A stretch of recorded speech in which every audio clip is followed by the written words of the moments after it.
Сәлеметсіздер ме, менің қымбатты көрермендерім. Бүгін сіздерге мынадай керемет духовкада дайындалатын қатпарлы бәліштің түрін ұсынғалы тұрмын.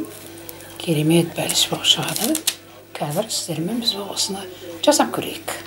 Бұл керемет тағамды жасау үшін бізге керекті азық-түлік. Біз тартылған ет алдық, оған кішкентай сұйық май алдық. Онан кейін картоп алдық. Пиязымыз бар, бір жұмыртқа бар, сосын кейін мына ірімшік, содан кейін мына дәмдеуіштер, сосын ең бастысы мынандай қатпарлы қамыр алдық. Міне мынау картопты мынандай ұзын шағып турап жатырмыз. Сосын мына пиязды қалай майдаласаңыз да майдалай беріңіз. Қараңыз.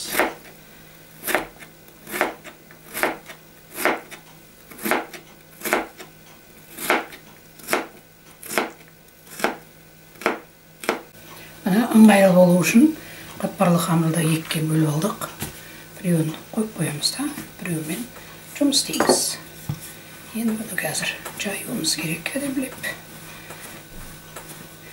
Қатпарлы қамырдың бір жақсы жері қамыр илеп, жұмыстан келгенде жастар жүгіріп, ана не қосатын ет, мынаған не қосатын ет деп, сары майыңызды іздеп,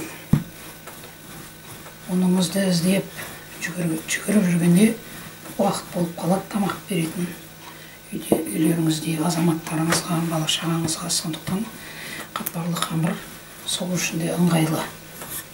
Мен сол жастарға көрсетемін деп осы қатпарлы қамырды алып жатырмын. Немесе болмаса ол қатпарлы қамырсыз-ақ кәдімгідей қамыр илеп қатпарлы қамыр жасап қолдан жасауға болады. Сондықтан ойламаңыздар, қатпарлы қамырды неге алып жатыр деп, ол жастарға ыңғайлы болсын деп көрсетейін деп жатырмын.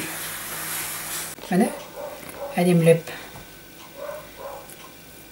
етін салып қойдық, кесіп қойдық. Енді осының үстіне мына картоплын саламыз. Картоплын кішірек өксеңіз де болады, қалай өзіңізге ыңғайлы солай жасасаңыз болады. Енді үстіне ірімшігін саламыз. Көп қоспасаңыз, көп салыңыз, өзіңізге байланысты.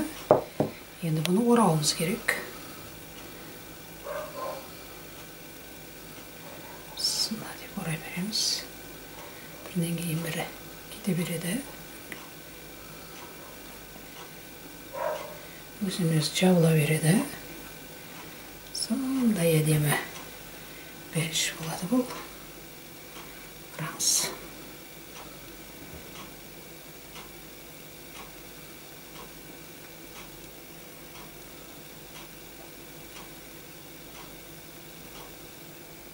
Қалай жапсаңыз да болады.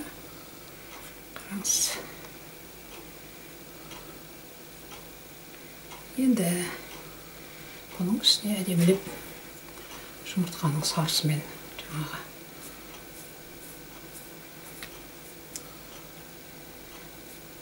жағуымыз керек, әдемі болып қызарып пісу үшін. Қараңыз, бұл жасалу жолы оп-оңай. Сіз жұмыстан асығып келгенде фаршты шығарып қоясыз да, артылған етті осылай жасай бересіз.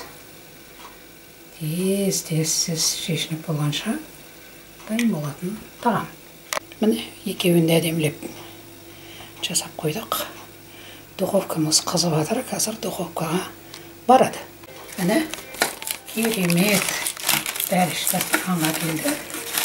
Кесіп жатырмыз, көріңіз. Қандай керемет болады. Бұл шығып ыстық. Өте ыстық. Міне қараңыз.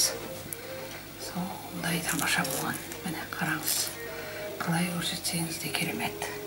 Ішінде еті де, картопы да, сосын ірімшігі де, бәрі де керемет болып тұр. Міне осылай пісіріп жүріңіздер. Көріңіздер, қандай керемет. Тез. Духовкада жарты сағат тұрды. Бір айта кетерлігі. Жарты сағатта керемет тағам дайын болады. Жұмысыңызға бір 20 минут кетсе, сонда көп болса 1 сағат уақытыңызды алады. Менің бүгінгі осы әдісім сіздерге ұнаса, лайк басып, комментарий жазып, ойларыңызды ортаға салыңыздар. Мені қолдап, қолпаштап жүргендеріңізге мың алғыс. Астарыңыз дәмді болсын.